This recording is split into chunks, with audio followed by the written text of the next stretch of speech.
Welcome back to Seek a Psychology. I know it's been a while since we've done a psychology video, so this week I thought we'd go back to kind of fundamentals and look at one of the kind of key aspects that most of you watching this at home are going to be able to use.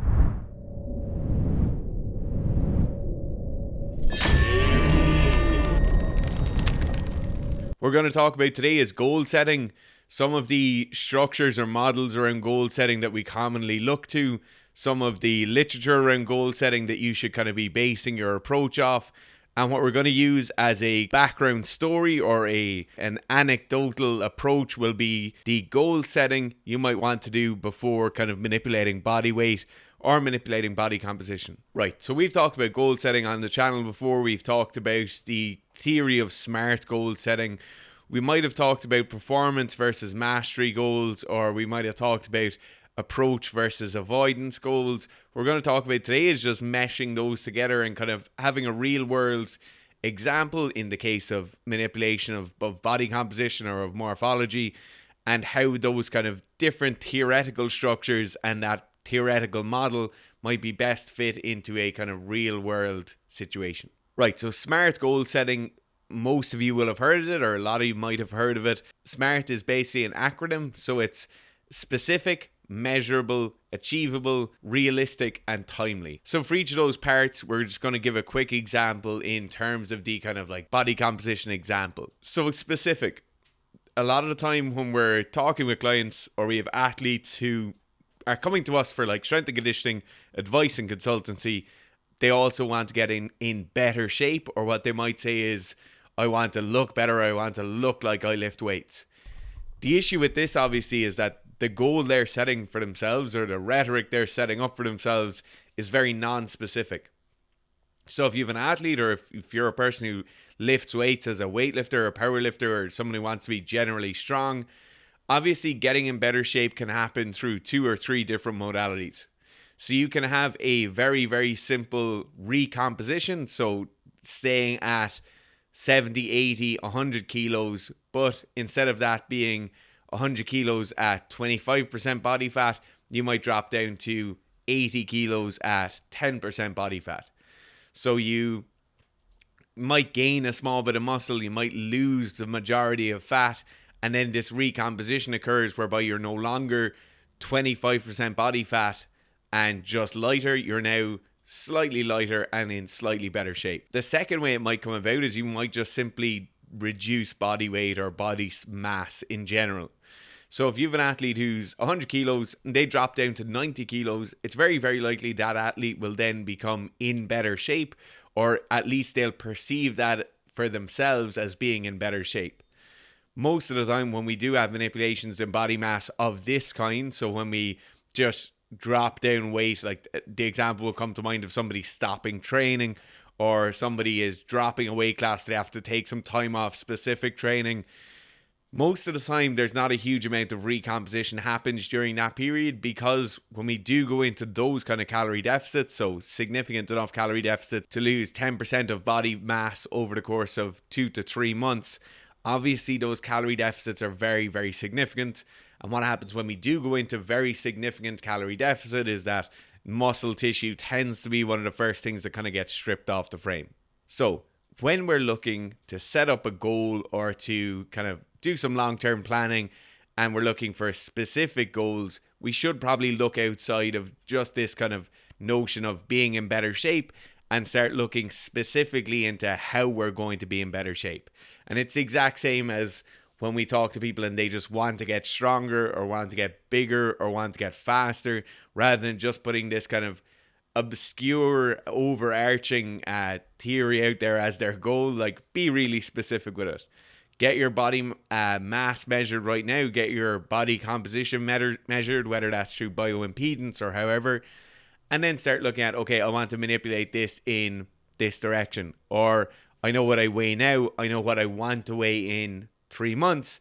And I'm going to set that as a specific goal. That leads us on nicely to the next piece of SMART, which is M for measurable. Obviously, being in better shape is very, very difficult to measure, right? Unless you go and you stand in front of the same mirror at the same time every morning, having had the exact same nutritional intakes and levels of hydration the day before.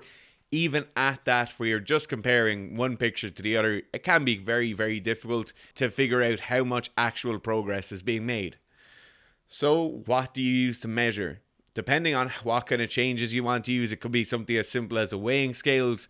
For those of you who are looking to get like a bit more jacked, so like bigger arms, bigger quads, narrower waist, something as simple as like a seamstress's measuring tape, just a normal measuring tape, is very, very effective. If you were to take measurements once a week, same time every week, combine that with a body mass measurement, possibly every morning, and you start getting things that are extremely measurable and very repeatable in their measurability. Moving on from the kind of how measurable your particular goal or your particular direction is going to be, will be achievability. Summer is coming up. We're in June now. Everybody wants to be jacked for the first weekend that they're going to the beach or going to a lake or whatever it is. But you have to be realistic with yourself, because setting a goal of being in unbelievable shape and looking like Dwayne "The Rock" Johnson is a good overarching long-term goal to have, but it's not really achievable. And if every time you do a check-in, or if every time you finish a training cycle after 2 or 3 months, you're still not in as good a shape as The Rock, it's going to be pretty demoralizing, and it's not a good long-term strategy. So when we talk about achievability, we're talking about the time scale of the goal itself. So is it short, medium, or long term? And then we need to look at what can we actually do within the time period. How do you start figuring out what is achievable within the time period? Well, talking to coaches or experienced individuals within the area can be a great place to start. I would not really start on social media, because that's what a lot of people are going to do. They're going to see their favorite YouTuber or their favorite person on Instagram or TikTok, and they'll say, this is 3-month transformation if you come and do my training program, or this is what I did in the last 4 months. Most of the time, they're not going to be realistic. Their situation will almost never be the same as yours. And it's very likely there are other things going on in the background there that are making their transformation a lot more achievable for them than it may be for you. Right. And talking about that kind of like suspicious behavior, you do have to be realistic, right? So achievability and realism are A and R for SMART. And realistic comes along with that kind of achievable goal, but realistic more fits into, does it fit into where you are right now? So it might be realistic for me to need to drop 20 kilos, and if I wanted to get in way, way better shape, or needed to drop 10 or 15 kilos to get in much better shape. Is that realistic as somebody who still wants to be quite strong? No, it's not realistic at all. If you have a full-time diet coach or nutritionist or dietitian, and you have all these people around you supplying you with the correct setup, and you don't have to work, or you don't have a very physical job, or X, Y, and Z, it can be very, very realistic for somebody to go and make these drastic changes to body comp. You'll see it like actors recomping before acting roles. You'll see it for like Mark Wahlberg has 5 of them, where he goes from being in bad shape to being in better shape, or being in good shape to being in crazy good shape. For all of these kind of situations, that's realistic for him, but it's very, very likely not going to be too realistic for you. There are other factors you have to look into if it's being a realistic goal for you. These other factors could take into account something like the amount you're going to be able to train, how much meal prep you're going to be able to do, what's the actual budget of this transformation going to be? Are you going to constantly need coaching? Are you constantly going to need consultations? Are you going to need to take a certain number of supplements that you're going to take over the course of this training cycle? And all these things feed into that kind of realistic factor. Are you going to be able to get enough sleep every night? Is it realistic that you're going to go for 3 20-minute walks a day to increase your NEAT? Is it realistic for you? That's one of the main things you have to ask. The last thing then is timely. We kind of touched on the short, medium, and long-term goal factor, or having a graded scale of progression through the goals that you're going to be setting for yourself. And that's where timely really comes into it. I think for body composition, timely goals for short-term goal setting, 6 to 8 weeks tends to be pretty short. That's probably around the minimum time you're going to make any realistic change to body comp, or realistic change that will last for any amount of time. I think medium-term goals could be something like 6 months to 12 months down the line. So that is our kind of what we would see as a projected macro cycle of training. So that is my projected training for the next period of months. And then long term can be before I'm 30 or before I'm 40 or whatever it is, before I finish college. It just needs to be this kind of longer term thing. Those goals are obviously far, far, far further away. I usually like long term goals to be 3 to 5 years away, but obviously there's gaps there in between. So do start thinking, even if it's just a short-term change in body composition you want to make now, or you might have a wedding coming up, or you might be going away, or you might be doing something over the summer, do start setting longer-term goals. Like, if I'm going to drop to 80 kilos right now, or 70 kilos right now and be in much better shape, what do I want to do with that then after? Do I go back up to being 80, 90, 100 kilos and go back to weightlifting or powerlifting? Or do I stay at that lower weight class and do weightlifting competitions at a lower weight class? So that's pretty much it for like smart goal setting structures. The 5 kind of key pillars within that are pretty self-explanatory. They overlap quite a lot, but I think they are very useful. The next thing we should look at is like achievement goal theory, or looking at the difference between a performance goal and a mastery goal, and an approach motivation versus an avoidance motivation. Okay, so when we look at goal setting, when we look at motivational structures around that, we tend to have 2 divergent paths. And we have one path which is very much a performance approach, so this will be our outcome approach, and then we have very much a mastery approach, which we commonly refer to as a process-driven goal. What the performance goals are kind of set around is usually extrinsic factors. So in a body composition context, that will usually be something like, will I be in better shape than Gerf? Or will Gerf be in better shape than me? In terms of mastery, we do often tend to see those goals being much more intrinsically based. So intrinsic would be something that directs inward towards oneself. So that might be, am I in better shape than I was last year? Do I feel like I'm in better shape? Is this the best body composition I've currently come to achieve? Am I going to be able to achieve this for numerous years down the line? So that's the difference between the kind of performance approach and the mastery approach. The mastery approach is very much looking for like, this becomes my routine. This is what I want to achieve on a regular basis. This is how I'm going to continue to achieve that.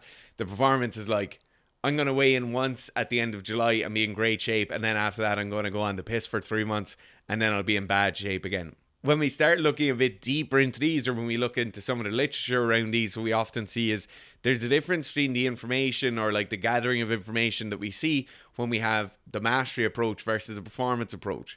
So the performance approach often looks for, where am I right now, right? It looks for a flattering suite of information, if it can possibly collect that at all. So that will be things like taking that picture every morning, being like, geez, I'm not in bad shape. Sure, I'm not. Or it will be weighing in, but possibly manipulating the time you're weighing in for weeks in a row. So you might start weighing in earlier and earlier throughout the day. You might be doing things to manipulate the amount of water you're holding before you're going and weighing in, and kind of looking for these positive results, which, look, looking for positivity is never a bad thing, but you're not really being completely honest with yourself, because the outcome is the only thing that matters, and the process isn't what you're focused on. You're only focused on how good you look in terms of your body comp, or how light you are for that scales. When we compare this to a mastery approach, the mastery approach, when they're gathering data and looking for different data as to where they are right now, they're looking more for the shape of that data over the last few months. So how has that data altered or changed as they've been undergoing this intervention or training program or diet or whatever it is. They'll also be very concerned with the accuracy of the data. So you can just see it's very, very clearly outcome versus process again here, with the performance versus the mastery goals. The last thing we'll talk on here is the kind of approach versus avoidance and this theory. So this usually gets set into a quadrant, and you have performance approach versus performance avoidance, mastery approach versus mastery avoidance. And it's very, very similar, but what avoidance or approach will bring in a weight loss context or a body composition context is quite important. So when we look at the difference between avoidance or approach motivations, or avoidance or approach goal setting, what we'll often see is, like, approach obviously is I want to be in better shape. Avoidance is I don't want to be fat. I don't want to be in the worst shape on my rugby team or whatever it is. It's important that when we're setting up these goals over the next few weeks, that these goals are very much in an approach-based setting. So I want to get to this versus I don't want to be this anymore. And there's nothing wrong with like admitting you don't want to be this anymore, but when we're setting up our goals and writing out our goals and structuring them and setting timelines around them, make sure we have it in an approach mindset. So then it's going to be a much more positive thing as you're going to achieve it, rather than every time you're weighing yourself in being like, I better not be 120 kilos. I better not be 120 kilos. Trying to reach towards the lower goal rather than pushing yourself away or avoiding the goal you've set for yourself. So I hope you enjoyed that video. If you have more questions about psychology, performance psychology, sports psychology, it would be greatly appreciated if you dropped them in the comments below. If you could just comment for the algorithm, we would genuinely really appreciate it. Thanks very much for watching. Talk to you soon.